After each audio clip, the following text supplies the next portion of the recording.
এই মেয়েটার স্বামী শহরের একজন কোটিপতি ইন্ডাস্ট্রিয়ালিস্ট। আজ সে তার স্বামীর জন্য নববধূ সেজে অপেক্ষা করছিল। হঠাৎ মেয়েটার স্বামী কল করলে সে কথা বলতে নিচে নেমে যায়, কিন্তু তখনই মুখোশ পরা একটা লোক এসে মেয়েটাকে পেছন থেকে আক্রমণ করে। মেয়েটা তার থেকে পালাতে গেলে লোকটা তাকে ধরে ফেলে এবং তাকে অনেক মারধর করে। একটা পর্যায়ে লোকটা ওই মেয়েটাকে খুন করতে চায়, কিন্তু তখনই এমন এক ঘটনা ঘটে যেটা আপনি কল্পনাও করতে পারবেন না। এখন প্রশ্ন হলো, মেয়েটাকে কে আক্রমণ করলো এবং কেন? আর এর পরেই বা এমন কি হয়েছিল যেটা সবার কল্পনার বাইরে? এই সব প্রশ্নের উত্তর জানবো আমাদের আজকের গল্পে। আজকে আমি এক্সপ্লেন করব 2002 সালে মুক্তিপ্রাপ্ত হামরাজ মুভিটা, যার প্রত্যেকটা মুহূর্তে এমন সব সাসপেন্স আর টুইস্ট আছে যেটা আপনার মাথা ঘুরিয়ে দেবে। তাই আর দেরি না করে আমি মিস বাঙালি এক্সপ্লেনার শুরু করছি আজকের এক্সপ্লেনেশন। গল্পের শুরুতেই আমরা করণ আর প্রিয়া নামের একটা কাপলকে দেখতে পাই। বছরখানেক আগেও তারা একটা ছোট্ট ডান্স গ্রুপ চালাতো, কিন্তু এই এক বছরে তারা এত উন্নতি করে ফেলেছে যে এখন সবাই তাদেরকে রোল মডেল বলে মনে করে। আজ করণ আর প্রিয়ার বিয়ে। ভীষণ সুন্দর করে সেজেছে প্রিয়া, তাকে দেখতে এতটাই সুন্দর লাগছে যে করণ তার দিক থেকে চোখই ফেরাতে পারছে না। বিয়ের অনুষ্ঠানে আত্মীয় স্বজন এবং বন্ধু বান্ধবের পাশাপাশি মিডিয়ার লোকেদেরও প্রচুর ভিড় ছিল। তারা যে যেমন ভাবে পারছিল করণ আর প্রিয়ার ছবি তুলছিল। তাদের মুখে শুধু একটাই প্রশ্ন, মাত্র এক বছরের মধ্যে ছোট্ট একটা ডান্স গ্রুপ থেকে এত বড় বিজনেসের মালিক হতে পেরে করণের অনুভূতি কেমন, আর তার এই সাফল্যের পেছনে কার হাত রয়েছে? করণ তখন সবার সামনে বলে দেয় যে আমার সাফল্যের সম্পূর্ণ ক্রেডিট প্রিয়ার, কারণ ও সঙ্গে না থাকলে আমি কখনোই এত দূর এগোতে পারতাম না। তারা দুজনেই ভীষণ খুশি ছিল, সবকিছু যেন স্বপ্নের মতো লাগছিল প্রিয়ার কাছে। এমন সময় হঠাৎ করণ বলে ওঠে, তাড়াতাড়ি ওঠো, বেরোতে হবে। এই কথা শুনতেই প্রিয়ার ঘুম ভেঙে যায়। অর্থাৎ এটা আসলে একটা স্বপ্নই ছিল। প্রিয়ার বান্ধবী কাজল তাকে ডেকে বলে, তাড়াতাড়ি ঘুম থেকে ওঠো, করণ নিচে তোমার জন্য অপেক্ষা করছে। এটা শুনে প্রিয়া হন্তদন্ত হয়ে রেডি হতে চলে যায়। ওদিকে করণ নিচে দাঁড়িয়ে একাধারে বাইকের হর্ন বাজিয়ে যাচ্ছিল। সেটা শুনে প্রিয়ার বাড়িওয়ালা এসে করণের সঙ্গে ঝগড়া শুরু করে দেয়। তখন কাজল এসে করণকে রিহার্সেলে চলে যেতে বলে, কারণ প্রিয়ার রেডি হতে এখন একটু সময় লাগবে। সেটা শুনে করণ দ্রুত সেখান থেকে বেরিয়ে যায়। এরপর বাড়িওয়ালা লোকটা তার সমস্ত রাগ কাজলের ওপর ঝাড়তে শুরু করে। সে তো পারলে ওই দিনই প্রিয়াকে বাড়ি থেকে বের করে দিত, কারণ প্রত্যেক দিন তারা গভীর রাত পর্যন্ত গান বাজনা করে বেচারার ঘুম নষ্ট করে। তার উপর আবার সাত সকালে করণ এসে বাইকের হর্ন বাজিয়ে তার মাথা খারাপ করে দেয়। তবে সে কিছু করার আগেই বাড়িওয়ালি এসে উল্টো তার সঙ্গে ঝগড়া শুরু করে দেয়। কাজল সেখান থেকে চলে গেলে মহিলা তাকে বোঝায় যে, তুমি অযথা ওদের সঙ্গে ঝগড়া করো কেন? ওরা যদি বাড়ি ছেড়ে চলে যায় তাহলে আমরা ফ্রিতে জাহাজের টিকিট পাবো কি করে? তখন বাড়িওয়ালা বলে ওঠে, আগে ওদের চাকরি তো পেতে দাও, তারপর দেখা যাবে। আসলে ভারতের একটা নামি দামি কোম্পানি তাদের নতুন ক্রুজ বিজনেস শুরু করতে যাচ্ছে, আর সেখানে পারফর্ম করার জন্য তারা আর্টিস্টের খোঁজ করছে। তো সেই অডিশনে সিলেক্ট হওয়ার আশায় করণ এবং তার পুরো টিম রাত দিন কঠোর পরিশ্রম করছে। করণদের মতো একটা ছোট্ট গ্রুপের জন্য এটা অনেক বড় একটা সুযোগ। এই অডিশনে সিলেক্ট হতে পারলে তারা একটা পরিচিতি পাবে এবং পরবর্তীতে সেই পরিচিতি তাদের খ্যাতিতে রূপান্তরিত হবে। এটাই বর্তমানে করণের একমাত্র লক্ষ্য। তো সেদিন প্র্যাকটিসের মাঝেই প্রিয়া দৌড়ে এসে করণকে জড়িয়ে ধরে। মূলত তারা একে অপরকে অনেক ভালোবাসে। এরপর প্রিয়া করণকে তার স্বপ্নের ব্যাপারে জানায়। সে সবসময় এটাই স্বপ্ন দেখতো যে তাদের একদিন অনেক বড় একটা মিউজিক কোম্পানি হবে, একটা বিশাল বড় বাড়ি থাকবে, আর তাদের বিয়েতে দেশের গণ্যমান্য সব ব্যক্তিরা আমন্ত্রিত থাকবেন। সেটা শুনে করণ বলে, তোমার এই স্বপ্ন অবশ্যই সত্যি হবে, তার জন্যই তো আমরা এত কষ্ট করছি। কিন্তু তাদের এই সমস্ত স্বপ্ন এক মুহূর্তে ভেঙে যায় যখন তারা জানতে পারে যে কোনো রকম অডিশন ছাড়াই জোজো ফার্নান্ডেস নামের একটা ছেলের গ্রুপকে সিলেক্ট করে নেওয়া হয়েছে। করণ সেটা শুনে প্রচন্ড রেগে যায়। কোনো রকম প্রতিযোগিতা ছাড়া সে হার মানতে রাজি ছিল না। তাই পরদিন সে ওই কোম্পানির মালিক রাজ সিংহানিয়ার সঙ্গে দেখা করতে চলে যায়। কিন্তু সেখানে গিয়ে সে জানতে পারে রাজ আগে থেকে অ্যাপয়েন্টমেন্ট ছাড়া কারো সঙ্গে দেখা করে না। তবুও করণ জোর করে তার রুমে ঢুকে পড়ে। সেটা দেখে রাজ একটু অবাক হয়ে যায়। তখন করণ তাকে বোঝায় যে এই ক্রুজটা যেমন রাজের স্বপ্ন, তেমনি সেখানে পারফর্ম করাটা করণ এবং তার টিমের স্বপ্ন। তাই এভাবে কোনো রকম অডিশন ছাড়া কাউকে সিলেক্ট করে নেওয়াটা মোটেও উচিত হয়নি। এদিকে রাজ তো এসবের কিছুই জানতো না। এত বড় বিজনেসম্যান সে, এইসব ছোটখাটো বিষয় দেখার সময় কোথায় তার? অডিশন এবং সিলেকশনের বিষয়টা দেখতো তার ম্যানেজার। যখন রাজ এই ব্যাপারে তার কাছে জানতে চায় তখন ম্যানেজার বলে, আগামী সপ্তাহেই আমাদের ক্রুজের ওপেনিং, তার আগে অনেক কাজ বাকি, তাই আর অডিশন নেওয়ার সুযোগ পায়নি। তবে আমি খোঁজ নিয়ে দেখেছি যে জোজোর গ্রুপ এই শহরের সবচেয়ে বেস্ট পারফর্মার, তাই তাকে সিলেক্ট করা হয়েছে। লোকটার কথা কিন্তু অবশ্য সত্যি ছিল। জোজোর গ্রুপ এতদিন বেস্ট ছিল কারণ করণের গ্রুপ এতদিন মাঠে নামেনি। তাছাড়া এন্টারটেনমেন্ট হলো যে কোনো ক্রুজের একটা অন্যতম আকর্ষণ, তাই সেই দিকে উদাসীন হওয়া মোটেও উচিত নয়। সেটা শুনে রাজ দ্রুত তার ম্যানেজারকে অডিশনের ব্যবস্থা করতে বলে, আর করণও তখন খুশি মনে সেখান থেকে ফিরে আসে। পরদিন তাদের অডিশনের আয়োজন করা হয়। সেখানে জোজো এবং করণের গ্রুপের পাশাপাশি আরো কিছু গ্রুপ অংশ নেয়। জোজো যখন লক্ষ্য করে যে করণদের পারফরমেন্স তাদের থেকে ভালো হচ্ছে, তখন তার একজন টিম মেম্বারকে পাঠিয়ে স্টেজের ভেতর কয়েন বিছিয়ে দেয়, আর তাতে পা পিছলে করণের ডান্সাররা পড়ে যেতে শুরু করে। এতে করে তাদের পারফরমেন্স নষ্ট হয়ে যায় আর জোজোর টিম অনায়াসে জিতে যায়। করণ এই বিষয়টার প্রতিবাদ করার চেষ্টা করে, কিন্তু তাতে কোনো লাভ হয় না। জোজোর টিমকেই সিলেক্ট করে নেওয়া হয়, কিন্তু করণ এটা কোনোভাবেই মেনে নিতে পারছিল না। সে স্টুডিওতে ফিরে পাগলের মতো সবকিছু ভাঙচুর করতে শুরু করে। তার এতদিনের স্বপ্ন কেউ চুরি করে নিয়ে যাবে, এটা তার সহ্য হচ্ছিল না। তাই সে কাউকে কিছু না জানিয়ে সোজা চলে যায় জোজোর কাছে। জোজো তখন তাকে টিটকারি দিয়ে বলে, তুমি নিশ্চয়ই আমার কাছে কাজের ভিক্ষা চাইতে এসেছো, তাই না? চিন্তা নেই, তোমার গ্রুপে অনেক সুন্দরী সুন্দরী মেয়েরা আছে, তাই আমি তোমাদেরকে কাজে রেখে দেব। এই কথা শুনে করণ রেগে গিয়ে জোজোকে ধাক্কা দিয়ে একটা রডের উপর ফেলে দেয় এবং তাতে জোজো মারা যায়। এরপর সে কোনো উচ্চবাচ্য না করে সেখান থেকে চুপচাপ বেরিয়ে আসে। পরদিন রাজের অফিস থেকে ফোন করে তাদেরকে জানানো হয় যে তাদের সিলেক্ট করা টিমের ক্যাপ্টেন অর্থাৎ জোজো গতরাতে অ্যাক্সিডেন্টে মারা গেছে, তাই ক্রুজে পারফর্ম করার জন্য করণের টিমকে সিলেক্ট করা হয়েছে। সেটা শুনে প্রিয়া সহ টিমের সবাই খুব খুশি হয়ে যায়, কিন্তু জোজোর মৃত্যুটা যে কিভাবে হয়েছে সেটা কারো জানা ছিল না। যাই হোক, পরের সপ্তাহের নির্দিষ্ট দিনে তারা সবাই পৌঁছে যায় ক্রুজে। প্রত্যেকের ফ্যামিলি মেম্বারদের জন্য সেখানে ফ্রি টিকিটের ব্যবস্থা ছিল, কিন্তু প্রিয়ার পরিবারে কেউই ছিল না। তাই সে তার পাওয়া টিকিটগুলো বাড়িওয়ালাকে দিয়ে দেয়। মূলত বাড়িওয়ালি সেদিন এই টিকিটের ব্যাপারেই বলছিল। তো সেখানে গিয়ে তারা সবাই অনেক এনজয় করে। এরই মাঝে সেখানকার এক গেস্টের কুকুর হঠাৎ প্রিয়াকে তাড়া করতে শুরু করে। প্রিয়া তখন ভয়ে দৌড়াতে দৌড়াতে একটা বন্ধ রুমে গিয়ে পৌঁছায়। সেই রুমের একটা পাশে বড় একটা আয়না ছিল। প্রিয়া সেই আয়নায় দেখতে পায় কুকুরের টানা হ্যাচড়ায় তার স্কার্টটাই ছিঁড়ে গেছে। আশেপাশে যেহেতু কেউ ছিল না, তাই সে সেখানে স্কার্টের ওই ছেঁড়া অংশটা খুলে বাদ দিয়ে দেয়। এরপর আয়নার সামনে মজা করে পোজ দিতে থাকে আর ডান্স করতে থাকে। মেয়েরা একা থাকলে সাধারণত যা করে আর কি, কিন্তু তার এটা জানা ছিল না যে এটা কোনো সাধারণ আয়না নয়, এটা একটা ওয়ান সাইডেড মিরর, যার অপর পাশে রয়েছে রাজের কেবিন। সে ওই আয়নার মধ্য দিয়ে প্রিয়ার সব দুষ্টুমি দেখতে পায়, আর প্রথম দেখাতেই প্রেমে পড়ে যায় প্রিয়ার। এমন সময় হঠাৎ রাজ কেবিন থেকে বেরিয়ে আসলে প্রিয়া তাকে দেখে প্রচন্ড ভয় পেয়ে যায়। সে কোনো মতে রাজকে বুঝিয়ে শুনিয়ে সেখান থেকে পালায়, কিন্তু রাজের মাথা থেকে প্রিয়ার কথা একেবারেই বেরোচ্ছিল না। এরপর দিন সে প্রিয়াকে আবারও সুইমিং পুলের পাশে দেখতে পায়। প্রিয়া তাকে খেয়াল করে না, কিন্তু রাজ তাকে দেখা মাত্রই অবাক দৃষ্টিতে তাকিয়ে থাকে। আর এই বিষয়টা চোখে পড়ে করণের। সেই রাতে করণদের পারফরমেন্স সবাইকে ইমপ্রেস করে দেয়, আর সেখানে প্রিয়াকে দেখে রাজ বুঝতে পারে সে করণের গ্রুপের মেম্বার। কিন্তু তার তো আর জানা ছিল না যে প্রিয়া শুধু তার গ্রুপ মেম্বার নয়, করণের গার্লফ্রেন্ডও। তাই সে পরদিন প্রিয়াকে ডিনারের জন্য ইনভাইট করে। প্রিয়া প্রথমে যেতে রাজি হয় না, কিন্তু পরবর্তীতে সবাই তাকে বোঝায় যে সে যদি ইনভাইটেশন অ্যাকসেপ্ট না করে তাহলে হয়তো রাজ রেগে যেতে পারে। তাই প্রিয়াও রাজি হয়ে যায়। প্রিয়ার জন্য রাজ স্পেশাল কেবিনে অনেক আলিশান আয়োজন করে। এরপর ডিনার শেষে রাজ তার দাদির সঙ্গে ভিডিও কলে প্রিয়াকে পরিচয় করিয়ে দেয়। রাজের সাথে তার দাদির সম্পর্কটা একেবারে বন্ধুর মতো ছিল। সে সব কিছু তার দাদির সঙ্গে শেয়ার করত। তাই আজ যখন রাজ প্রিয়ার সঙ্গে তাকে কথা বলিয়ে দেয়, তখন সে বুঝে যায় রাজ নিশ্চয়ই ওই মেয়েটাকে পছন্দ করে। কিন্তু যখন দাদি জানতে পারে যে প্রিয়া একটা ডান্স গ্রুপে কাজ করে, তখন তার একটু কেমন যেন লাগে। তবে সে এই বিষয়টা কাউকে বুঝতে দেয় না। রাজের প্রিন্সেস ট্রিটমেন্ট আর সিম্পলিসিটি দেখে প্রিয়া বেশ ইমপ্রেস হয়ে যায়। সে প্রতিনিয়ত রাজকে নিয়েই কথা বলতে শুরু করে। আর এই বিষয়টা চোখে পড়ে তাদের গ্রুপ মেম্বার হ্যারির। সে করণকে সতর্ক করে দেয় যে প্রিয়া হয়তো তার থেকে দূরে সরে যাচ্ছে। তবে করণ বিষয়টা খুব একটা পাত্তা দেয় না। তার বিশ্বাস প্রিয়া কখনোই তাকে ছেড়ে যাবে না। এরপর প্রিয়ার জন্মদিনে রাজ তার জন্য স্পেশাল পার্টির আয়োজন করে। খুব ধুমধাম করে সেলিব্রেট করে তার জন্মদিন।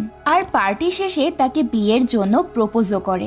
অদ্ভুত ব্যাপার হলো, করণের সাথে সম্পর্ক থাকা সত্ত্বেও প্রিয়া রাজের প্রপোজাল অ্যাকসেপ্ট করে নেয়। এরপর রাতে সবাই ঘুমিয়ে পড়ার পর সে গিয়ে করণের সঙ্গে দেখা করে আর তাকে রাজের প্রপোজাল সম্পর্কে জানায়। কথাগুলো বলার সময় প্রিয়াকে খুব খুশি দেখাচ্ছিল।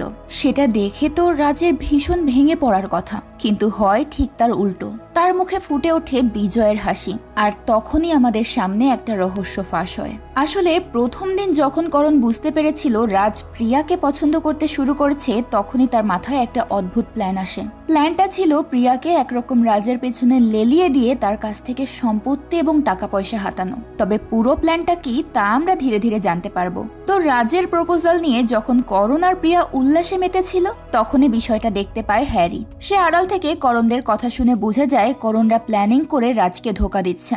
তবে সে বিষয়টা নিয়ে কোনো উচ্চবাচ্য করে না। এরপর রাজ প্রিয়াকে তাদের বাড়িতে নিয়ে যায়। সেখানে সবাই প্রিয়াকে পরম যত্নে আপন করে নেয়। প্রিয়াকে তাদের এতই ভালো লেগেছিল যে এঙ্গেজমেন্টের বদলে সরাসরি তাদের বিয়ে করিয়ে দেয়। তবে বাসর রাতে যখন রাজ প্রিয়ার কাছাকাছি আসার চেষ্টা করে, তখন প্রিয়া তাকে জানায় যে সে রাজকে অনেক বেশি ভালোবাসে। তাই তাকে বিয়ে করার জন্য সে একটা মানত করেছিল যে বিয়ের পর 1 মাস পর্যন্ত সে কুমারিত্ব পালন করবে। অর্থাৎ তার এবং রাজের মধ্যে কোনো স্বামী স্ত্রীর সম্পর্ক স্থাপন হবে না। পৃথিবীর প্রত্যেক পুরুষের কাছে এই বিষয়টা খারাপ লাগার কথা, কিন্তু প্রিয়াকে ভালোবেসে রাজ হাসি মুখে সেটা মেনে নেয়। পরদিন প্রিয়া সবার আড়ালে করণকে ফোন করে সেখানকার সব খবরাখবর জানায়। সাথে এটাও জানায় যে তার ওই মানতের আইডিয়াটা কাজে লেগে গেছে। সেটা শুনে করণ প্রচন্ড খুশি হয়। এখন শুধু কিছুদিনের অপেক্ষা। এখন থেকে প্রিয়াকে ছোট ছোট ব্যাপারে রাজের সঙ্গে ঝগড়া করতে হবে এবং কিছুদিনের মধ্যেই তাদের ডিভোর্স হয়ে যাবে। আর তারপর অ্যালিমনের মোটা অঙ্কের টাকা নিয়ে সে আর করণ খুশিতে জীবনযাপন করবে। এটাই হচ্ছে করণের মূল প্ল্যান। আচ্ছা, আপনাদের কাছে একটা প্রশ্ন আছে। বলুন তো, রাজ যখন এই প্ল্যানিং সম্পর্কে জানবে তখন সে কি পদক্ষেপ নেবে? উত্তরটা কমেন্ট করে জানাবেন কিন্তু। তো সে প্রিয়ার সঙ্গে এসব নিয়ে কথা বলছিল। এরই মাঝে সেখানে কেউ চলে আসলে প্রিয়া কলটা কেটে দেয়। আর তখনই পেছন থেকে হ্যারি এসে করণকে বলে, বাহ, তুমি তো বেশ ভালোই প্ল্যানিং করেছো। তবে শুধু একাই লাভবান হলে চলবে, আমার দিকেও একটু তাকাও। তাকে দেখে করণ বেশ ঘাবড়ে যায়। তখন হ্যারি তাকে জানায় যে সে শুরু থেকেই করণের প্ল্যানিং সম্পর্কে জানতো। তাই সে এখন নিজের মুখ বন্ধ রাখার জন্য করণের কাছে 50 লাখ টাকা দাবি করে।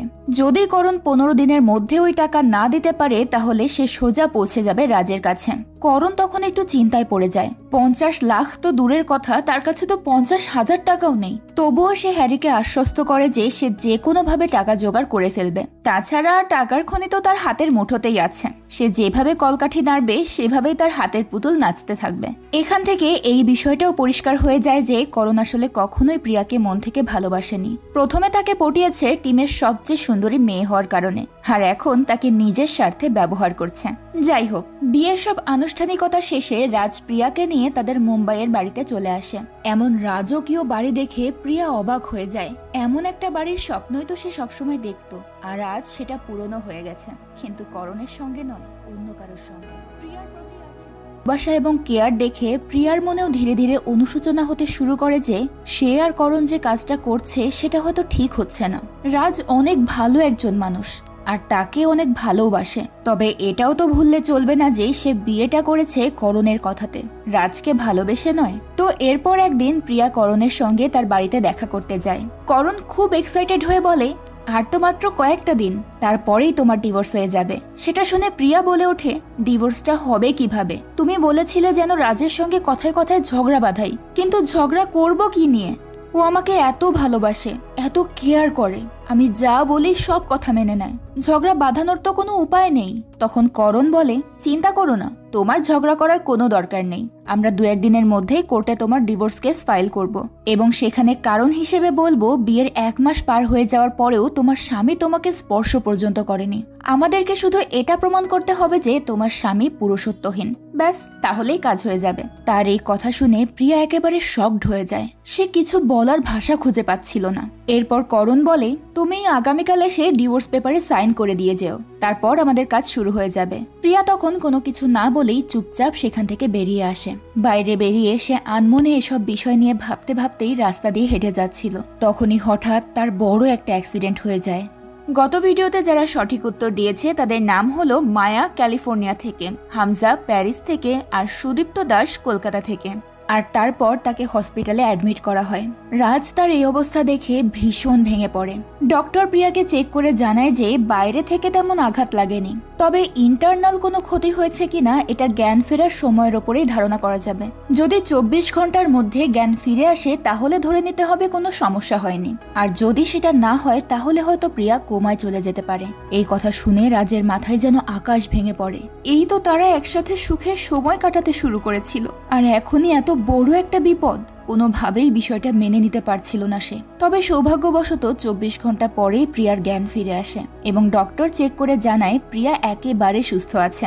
রাজ যদি চায় তাহলে তাকে বাড়ি নিয়ে যেতে পারে, শুধু একটু রেস্টে থাকলেই হবে।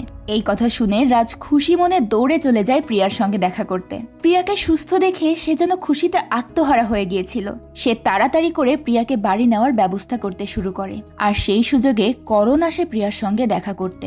রুমে ঢুকেই সে প্রিয়ার সঙ্গে ঝগড়া করতে শুরু করে দেয়, কারণ তার এই স্টুপিড অ্যাক্সিডেন্টের কারণে তাদের সমস্ত প্ল্যান ভেস্তে গেল। পরের দিন ডিভোর্স পেপারে সই করার কথা ছিল, কিন্তু প্রিয়ার বেখেয়ালিপনা আর বোকামির কারণে কাজটা পিছিয়ে গেল। তার কথাগুলো শুনে প্রিয়া হতবাক হয়ে যায়। সে কি এই মানুষটাকেই ভালোবেসেছিল? সে ইমোশনাল হয়ে করণকে বলে, আমার এত বড় একটা অ্যাক্সিডেন্ট হলো, তুমি একটাবার জানতেও চাইলে না যে আমি কেমন আছি। এই কথা শুনে করণ নিজের রাগটাকে কন্ট্রোল করে বলে, আরে আমাকে ভুল বুঝো না, তোমার কি মনে হয় আমি তোমার পরোয়া করি না? এই সব কিছু তো আমি তোমার জন্যই করছি। তাড়াতাড়ি করে হসপিটাল থেকে বেরিয়ে আমার বাড়িতে গিয়ে ডিভোর্স পেপারে সই করে এসো, ঠিক আছে? এই বলে করণ সেখান থেকে বেরিয়ে যায়। এতদিন যেমন তেমন, তবে করণের আজকের কথাগুলো প্রিয়ার মনে খুব বাজেভাবে দাগ কেটে যায়। তার মনে সন্দেহ জাগে যে সে করণের কথা শুনে কোনো ভুল কাজ করেনি তো। এদিকে করণের কাছে হঠাৎ হ্যারির কল আসে। 15 দিন পার হয়ে গেছে, কিন্তু করণ এখনো তার টাকা দেয়নি। তাই সে করণকে হুমকি দেয় যে তুমি কালকের মধ্যে আমার টোকেন মানি হিসেবে 50 লাখ টাকা পাঠাবে, বাকি হিসেব আমরা পরে করে নেব। এই কথা শুনে করণ অবাক হয়ে জিজ্ঞেস করে, বাকি হিসাব মানে? তুমি তো আমার কাছে 50 লাখ টাকাই চেয়েছো। তখন হ্যারি বলে, চেয়েছিলাম, কিন্তু এখন সেটা শুধুমাত্র টোকেন মানি হিসেবে কাউন্ট হবে, কারণ এখন তোমাকে দুইজনের কাছ থেকে বাঁচাতে হবে। একটা হলো রাজ, আর দ্বিতীয়টা পুলিশ। রাজের কাছ থেকে বাঁচতে হবে প্রিয়ার বিষয়টা নিয়ে, আর পুলিশের কাছ থেকে বাঁচতে হবে জোজোকে খুন করার বিষয়টা নিয়ে। আসলে সেই রাতে করণ যখন জোজোকে মেরে ফেলেছিল, হ্যারি আড়াল থেকে সেটা দেখেছিল। করণ যখন রাগ করে স্টুডিও থেকে বেরিয়ে যায়, তখন হ্যারিও তার পেছন পেছন গিয়েছিল, কারণ তার ভয় হচ্ছিল করণ ফ্রাস্ট্রেটেড হয়ে আবার সুইসাইড না করে বসে। কিন্তু সে যে জোজোকেই মেরে ফেলবে এটা হ্যারিও ভাবতে পারেনি। তবে তখন সে এটা ভেবে নিজের মুখ বন্ধ রেখেছিল যে করণ হয়তো পুরো গ্রুপের ভালোর জন্যই কাজটা করেছে। কিন্তু রাজের বিষয়টা জানার পর হ্যারি বুঝতে পারে যে করণ আসলে কখনোই অন্য কারো চিন্তা করেনি। সে আজ পর্যন্ত যা করেছে নিজের স্বার্থের জন্যই করেছেন। তো এখন নিজের স্বার্থ সিদ্ধি করতে হলে তো অন্যদের দিকেও একটু তাকাতে হয়। তাই হ্যারিও তার কাছ থেকে নিজের স্বার্থ উদ্ধারের চেষ্টা করে, আর করণও তখন বাধ্য হয়ে তার কথায় রাজি হয়ে যায়। পরদিন জিমে গিয়ে হ্যারিকে টাকাগুলো দেওয়ার কথা ছিল, কিন্তু টাকা দেওয়ার বদলে করণ তাকে উপহার দেয় মৃত্যু। হ্যারি যখন একা জিমের ট্র্যাম্পোলিনের উপর এক্সারসাইজ করছিল, তখনই করণ আড়াল থেকে তার পেটের ভেতর লোহার রড ঢুকিয়ে দেয়, কিন্তু তাতে হ্যারি মারা যায় না। সেটা দেখে করণ যখন আবারও তার উপর অ্যাটাক করতে যায়, তখনই সেখানে জিমের ওয়াচম্যান চলে আসে। তাকে দেখে করণ আড়ালে গিয়ে লুকিয়ে পড়ে, আর হ্যারিও করণের কাছ থেকে বাঁচার জন্য কোনো মতে আড়ালে চলে যায়। কিন্তু দুঃখের বিষয় সে ওয়াচম্যানকে লক্ষ্য করে না। যদি লক্ষ্য করত তাহলে তার কাছে সাহায্য চাইতে পারত। যাই হোক, হ্যারি বুঝে গিয়েছিল করণের হাত থেকে সে বাঁচতে পারবে না, তাই সে তৎক্ষণাৎ রাজের অফিসে ফোন করে। তবে রাজ ওই সময় অফিসে ছিল না, তাই হ্যারি তার টেলিফোনে একটা ভয়েস মেইল পাঠায়। সেখানে সে জানিয়ে দেয় যে প্রিয়া ভালোবেসে রাজকে বিয়ে করেনি, করণ আর প্রিয়া মিলে তার সম্পত্তি আত্মসাৎ করার জন্য তাকে ধোঁকা দিচ্ছে। সেই সাথে সে এটাও জানিয়ে দেয় যে করণ জোজোকে খুন করেছে, আর এখন তাকেও মারার চেষ্টা করছে।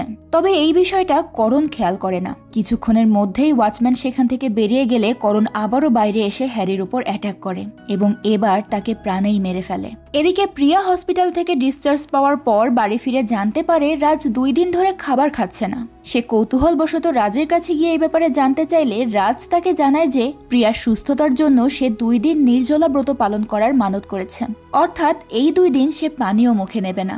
সেটা শুনে প্রিয়া হতবাক হয়ে যায়। তখন রাজ বলে, তুমি আমাকে পাওয়ার জন্য 1 মাস এত কঠিন ব্রত পালন করছো, তাহলে আমি কেন মাত্র 2 দিন ব্রত পালন করতে পারবো না? তার কথা শুনে প্রিয়া খুব ইমোশনাল হয়ে পড়ে। সেও ধীরে ধীরে রাজকে ভালোবাসতে শুরু করেছিল, আর আজকে সে নিজের এই অনুভূতিটাকে মন থেকে অ্যাকসেপ্ট করে নেয়। সে উপলব্ধি করতে পারে যে এতদিন ধরে তারা যা করেছে সেটা ভুল, তাই এখন আর সে করণের কোনো প্ল্যানে অংশ নিতে চায় না। সে যখন এই বিষয়টা গিয়ে করণকে জানায় তখন করণ প্রথমে প্রচন্ড রেগে যায়, কারণ সে অলরেডি ডিভোর্সের পেপারস এবং বাকি সব প্রসেস কমপ্লিট করে ফেলেছিল। কিন্তু প্রিয়া তাকে স্পষ্ট ভাষায় জানিয়ে দেয় যে সে এখন রাজের স্ত্রী, সে রাজকে ভালোবাসে, সে রাজকে ডিভোর্স দেবে না এবং স্বামীর কোনো ক্ষতিও সে করবে না। করণ তখন একটু চিন্তায় পড়ে যায় যে সে কিভাবে বিষয়টা হ্যান্ডেল করবে। তখনই তার মাথায় একটা আইডিয়া আসে। সে প্রিয়ার সামনে হ্যারির নামে ফেক কল করায় এবং প্রিয়ার সামনে এমন ভাবে কথা বলে যেন হ্যারি তাকে টাকার জন্য হুমকি দিচ্ছে, টাকা না দিলে সে রাজকে সবকিছু বলে দেবে।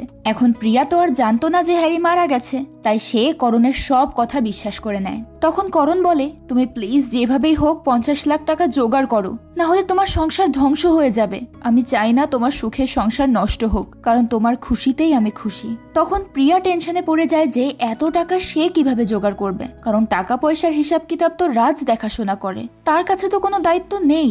তখন করণ তাকে আইডিয়া দেয় তার কাছ থেকে জুয়েলারিগুলো এনে দেওয়ার। প্রিয়া তাতেই রাজি হয়ে যায় এবং পরদিন জুয়েলারিগুলো নিয়ে আসার কথা বলে সেখান থেকে চলে যায়। তবে করণ এখানেই থেমে থাকে না, সে ভয়েস চেঞ্জার ব্যবহার করে রাজকে ফোন করে বলে আপনার ওয়াইফ তার পুরনো বন্ধু করণের সঙ্গে পরকীয়ায় জড়িয়েছে।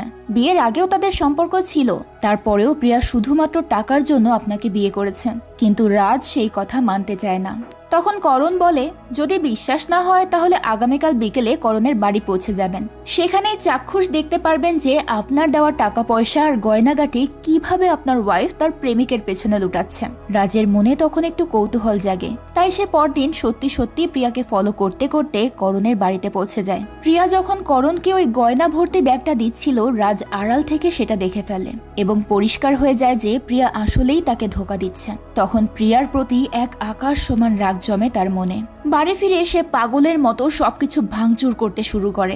এসবের মাঝেই হঠাৎ অ্যান্সারিং মেশিনটা পড়ে গেলে সেটার ভেতর থেকে হ্যারির ওই রেকর্ডিং করা ক্যাসেটটা বেরিয়ে আসে এবং সেখানে হ্যারির কথা শুনে সে করণের প্ল্যান সম্পর্কে সবকিছু জেনে যায়। পরদিন করণ বাইরের কাজ সেরে বাড়ি ফিরে দেখে রাজ আগে থেকেই সেখানে অপেক্ষা করছে। তাকে দেখে করণ একটু অবাক হয় ঠিকই, তবে সেই সাথে খুব খুশিও হয়, কারণ সে বুঝে গিয়েছিল তার ওষুধে কাজ করেছে। তো রাজ সেখানে কোনো রকম ভনিতা না করেই করণকে বলে দেয় তোমার সমস্ত রহস্য আমি জেনে গেছি। সে হ্যারির ওই রেকর্ডিং এর ব্যাপারেও জানায়। করণ তখন এমন একটা ভাব করে যেন সে এই কথাগুলো শুনে খুবই ঘাবড়ে গেছে, কিন্তু পরক্ষণেই সে তার আসল রূপ রাজকে দেখিয়ে দেয়। সে বলে আপনারা তো অনেক বড় মাপের মানুষ, আমরা তো বলতে গেলে সমাজের অবহেলিত। আমাদের কি একটু স্বাচ্ছন্দ্যে থাকতে আলিশান লাইফস্টাইল মেনটেন করতে ইচ্ছে করে না? সেটা শুনে রাজ বলে জীবনে সফল হতে হলে আর আলিশান লাইফস্টাইল মেনটেন করতে হলে বিজনেসটা ভালোভাবে শিখতে হয়, সৎ উপায়ে অর্জন করতে হয় সেগুলো। এভাবে কাউকে ব্ল্যাকমেল করে কিছু টাকা দিয়ে কখনোই স্ট্যাবলিশ হওয়া যায় না। করণ তার কথা শুনে একটু কষ্ট পায়। এরপর রাজ তাকে অফার দেয় যে তাকে আগামীকাল রাজের বাড়িতে গিয়ে প্রিয়াকে মেরে ফেলতে হবে, তার বদলে রাজ তাকে 5 কোটি টাকা দেবে। টাকার অঙ্ক শুনেই করণের চোখ উজ্জ্বল হয়ে ওঠে। সেটা দেখে রাজ বলে যদি তুমি অফারে রাজি থাকো তাহলে আজকে বিকেলে আমার বাড়িতে গিয়ে অ্যাডভান্স 1 কোটি টাকা নিয়ে এসো, আর সেখানে আমি তোমাকে সমস্ত প্ল্যান বুঝিয়ে বলবো যে কখন কিভাবে সব করতে হবে। করণ তার কথা মতো বিকেলে তার বাড়িতে পৌঁছে যায় এবং রাজ তাকে অ্যাডভান্সের টাকা দিয়ে সবকিছু বুঝিয়ে দেয় যে পরদিন তাদের বাড়িতে প্রিয়া আর তাদের কাজের লোক মিস ব্রিগ্যান্সা ছাড়া আর কেউই থাকবে না। বিকাল ঠিক 4টার সময় মিস ব্রিগ্যান্সা চার্চের জন্য রওনা হয়ে গেলে প্রিয়া বাড়িতে একেবারেই একা। মিস ব্রিগ্যান্সা বাড়ি থেকে বেরোনোর সময় গেট খুললে সেটা বন্ধ হতে 30 সেকেন্ড সময় নেয়, আর ওই 30 সেকেন্ডের মধ্যেই করণকে বাড়ির মধ্যে ঢুকতে হবে। রাজ তার জন্য আগে থেকেই বাড়ির একটা জানালা খুলে রাখবে, সেই জানালা দিয়ে ভেতরে ঢুকে সে সিগন্যালের অপেক্ষা করবে। এরপর রাজ বাড়ির টেলিফোনে কল করে প্রিয়াকে কথা বলায় ব্যস্ত রাখলে সেই সুযোগে করণ পেছন থেকে গিয়ে প্রিয়ার উপর অ্যাটাক করবে। তবে কোনোভাবেই কল ডিসকানেক্ট করা যাবে না, সে প্রিয়ার চিৎকার নিজে কানে শুনতে চায়, এটাই হবে তার প্রতিশোধ। করণ সব কথা মেনে নিয়ে বাড়ি ফিরে যায়। ওদিকে প্রিয়া রাজকে সবকিছু সত্যি সত্যি বলে দেওয়ার সিদ্ধান্ত নেয়, কিন্তু রাজের মুখোমুখি হওয়ার সাহস তার ছিল না, তাই সে রাজের অফিসের টেলিফোনে একটা ভয়েস মেল রেকর্ড করে পাঠায়, যেখানে সে সমস্ত কিছু খুলে বলে। সেই সাথে এটাও জানিয়ে দেয় যে সে রাজকে এখন তার জীবনের থেকেও বেশি ভালোবাসে। সে ভুল বুঝে করণকে ভালোবেসে ফেলেছিল, কিন্তু এখন সে বুঝতে পেরেছে করণ কতটা নিচু আর খারাপ মনের মানুষ। প্রিয়ার মনে ভয় লাগছিল যে রাজ হয়তো এই কথাগুলো শুনে কখনোই তাকে ক্ষমা করতে পারবে না, তাই সে রাজকে বলে তুমি যদি এই কথাগুলো শোনার পরে আমাকে ক্ষমা করতে পারো তাহলে আমাকে একবার কল করো, আমি তোমাকে ওয়াদা করছি আজ বাড়ি ফেরার পর তুমি সত্যিকার অর্থে তোমার ওয়াইফকে খুঁজে পাবে, যে শুধুমাত্র তোমাকেই মন থেকে ভালোবাসে। আর যদি তুমি আমাকে ক্ষমা করতে না পারো, তাহলে আমি এতটুকু স্বস্তি নিয়ে পৃথিবী থেকে বিদায় নেব যে একদিনের জন্য হলেও আমি তোমার বউয়ের সাজে সাজতে পেরেছি। এই কথা বলে প্রিয়া ফোনটা রেখে দেয়। এরপর সে গিয়ে একেবারে বিয়ের কোণের মতো সাজতে শুরু করে। এরই মাঝে মিস ব্রিগ্যাঞ্জা বাড়ি থেকে বেরিয়ে গেলে করণ চুপিসারে বাড়ির ভেতর ঢুকে পড়ে।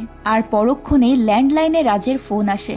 ফোনের শব্দ শুনে প্রিয়া খুশিতে আত্মহারা হয়ে দৌড়ে চলে যায় কলটা রিসিভ করতে। কিন্তু সে বারবার হ্যালো হ্যালো করার পরেও রাজ কোনো রেসপন্স করছিল না। করবেই বা কেন? সে তো আর প্রিয়ার কথা শোনার জন্য নয়, তার চিৎকার শোনার জন্য ফোন করেছে। ঠিক সেই মুহূর্তে হঠাৎ করণ এসে প্রিয়ার উপর অ্যাটাক করে দেয়। প্রিয়া চিৎকার করে তার কাছ থেকে পালানোর চেষ্টা করে, কিন্তু করণ তার পিছন ছাড়ে না। ওদিকে ফোনে প্রিয়ার চিৎকার শুনে এক অদ্ভুত স্বস্তি পেতে থাকে রাজ। সেসব শুনতে শুনতেই সে গাড়ি নিয়ে অফিস থেকে রওনা হচ্ছিল। তখনই প্রিয়ার ভয়েস মেইলের ওই ক্যাসেটটা তার হাতে পড়ে। সে গাড়িতে সেটা প্লে করতেই প্রিয়ার কথাগুলো শুনে হতবাক হয়ে যায়। সে বুঝতে পারে জেদের বশে সে অনেক বড় একটা ভুল করে ফেলেছে। সে তৎক্ষণাৎ গাড়ির স্পিড বাড়িয়ে পৌঁছে যায় প্রিয়াকে বাঁচানোর জন্য, কিন্তু ততক্ষণে সব শেষ। বাড়িতে পুলিশ এসে ভরে গেছে, আর তাদের সামনে রয়েছে কালো কাপড়ে ঢাকা একটা লাশ।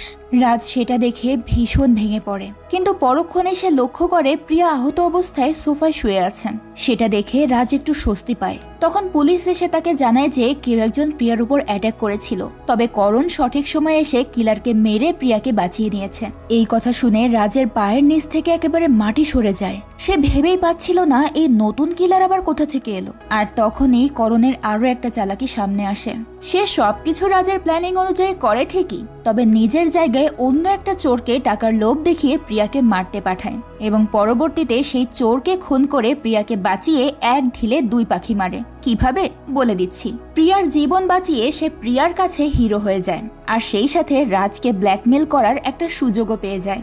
রাজ তখন রেগে তাকে হুমকি দিতে গেলে করণ বলে, দেখো অযথা হুমকি দিও না আমাকে। তুমি তো বলেছিলে সাকসেস পেতে হলে বিজনেসটা ভালো করে শিখতে হবে, তাই আমি তোমার সঙ্গে একটা বিজনেস করতে চাচ্ছি, ব্যাস এতটুকুই। কিন্তু রাজ তার কথায় পাত্তা দেয় না। তখন করণ খুব কৌশলে রাজের গ্রামের বাড়ি জয়পুরে পৌঁছে যায় এবং সেখানে গিয়ে প্রিয়ার অ্যাক্সিডেন্টের ব্যাপারে সবকিছু জানিয়ে দেয়। রাজের দাদি বিষয়টা শোনা মাত্রই রাজকে ফোন করে বকাঝকা করতে শুরু করে যে সে এত বড় একটা ঘটনা কেন জানায়নি। আজ করণ না আসলে তো তারা জানতেও পারতো না। করণ বাড়িতে গেছে শুনে রাজ প্রচন্ড ভয় পেয়ে যায়। তখন করণ তাকে বলে, আমি এখানেই আছি, তুমি দ্রুত এখানে চলে আসো, না হলে আমাদের বিজনেস ডিলটা কমপ্লিট হচ্ছে না, আর ডিলটা না হলে তোমার আমার দুজনেরই খুব ক্ষতি হয়ে যাবে। করণের হুমকি শুনে রাজ পরদিনই প্রিয়াকে নিয়ে জয়পুরে পৌঁছে যায়। এরপর সে করণকে হুমকি দেওয়ার জন্য তার রুমে যায়, কিন্তু করণ উল্টো তাকে সেই দিনকার একটা ভিডিও দেখায় যেদিন রাজ করণকে প্রিয়ার খুন করার সমস্ত প্ল্যানিং বলেছিল। সেটা দেখিয়ে সে রাজকে ব্ল্যাকমেল করতে শুরু করে যে তোমার কাছে এখন তিনটা রাস্তা আছে। প্রথমটা হলো তুমি প্রিয়াকে ডিভোর্স দিয়ে অ্যালিমনি হিসেবে তাকে অনেকগুলো টাকা দেবে, কারণ প্রিয়ার টাকা পাওয়া মানেই আমার পাওয়া, কারণ আমি জানি একদিন না একদিন প্রিয়া আমার কাছে ঠিক ফিরে আসবে। আর সেটা যদি না করতে চাও তাহলে তোমার কাছে আর দুটো রাস্তা থাকে, তোমাকে হয় স্ত্রীর খুনের প্ল্যানিং এর দায়ে জেলে যেতে হবে, আর নয়তো সুইসাইড করে নিতে হবে। রাজ তখন ভীষণ টেনশনে পড়ে যায়। তবে পরদিন সে করণকে একা ডেকে জানায় যে সে জেলে যেতে রাজি, তবুও প্রিয়াকে ডিভোর্স দিতে রাজি নয়। কিন্তু রাজকে জেলে পাঠিয়ে তো আর করণের কোনো লাভ হবে না, তাই এসব নিয়ে তাদের মধ্যে ঝগড়া শুরু হয়ে যায় এবং সেই ঝগড়া বাড়াবাড়ি পর্যায়ে পৌঁছে গেলে রাজ করণকে মেরে ফেলার চেষ্টা করে। তবে তার আগে করণই রাজের ওপর অ্যাটাক করে দেয়। সে রাজকে মেরেই ফেলছিল, কিন্তু ঠিক সেই সময় সেখানে প্রিয়া চলে আসে। করণ তখন প্রিয়াকে বোঝানোর চেষ্টা করে যে রাজ তাকে মেরে ফেলতে চায়, তাই করণ প্রিয়াকে বাঁচানোর চেষ্টা করছে। কিন্তু মজার ব্যাপার হলো প্রিয়া করণের প্ল্যানিং সম্পর্কে সেই দিনে জেনে গিয়েছিল যেদিন সে রাজকে ব্ল্যাকমেল করেছে, আর তাই করণের কথায় এবার প্রিয়ার ওপর কোনো ইফেক্ট পড়ে না। সে করণকে হুমকি দিয়ে সেখান থেকে চলে যেতে চাইলে করণ এবার প্রিয়ার ওপর অ্যাটাক করতে চায়। সেটা দেখে রাজ করণের ওপর অ্যাটাক করতে গেলে করণ সেটা দেখে ফেলে এবং সে যখন রাজের ওপর গুলি চালাতে যায় তখনই প্রিয়ার গুলিতে করণের মৃত্যু হয়। আর গল্পটাও এখানেই শেষ হয়ে যায়। ছোট্ট একটা অবিশ্বাস আর ষড়যন্ত্র যে মানুষের জীবনটাকে কিভাবে ধ্বংস করতে পারে সেটা আজকের গল্পে খুব সুন্দরভাবে ফুটিয়ে তোলা হয়েছে। তো গল্পটা আপনাদের কাছে কেমন লাগলো সেটা অবশ্যই কমেন্ট করে জানাবেন। আজকের মতো বিদায় নিচ্ছি, দেখা হবে পরের ভিডিওতে। আল্লাহ হাফেজ।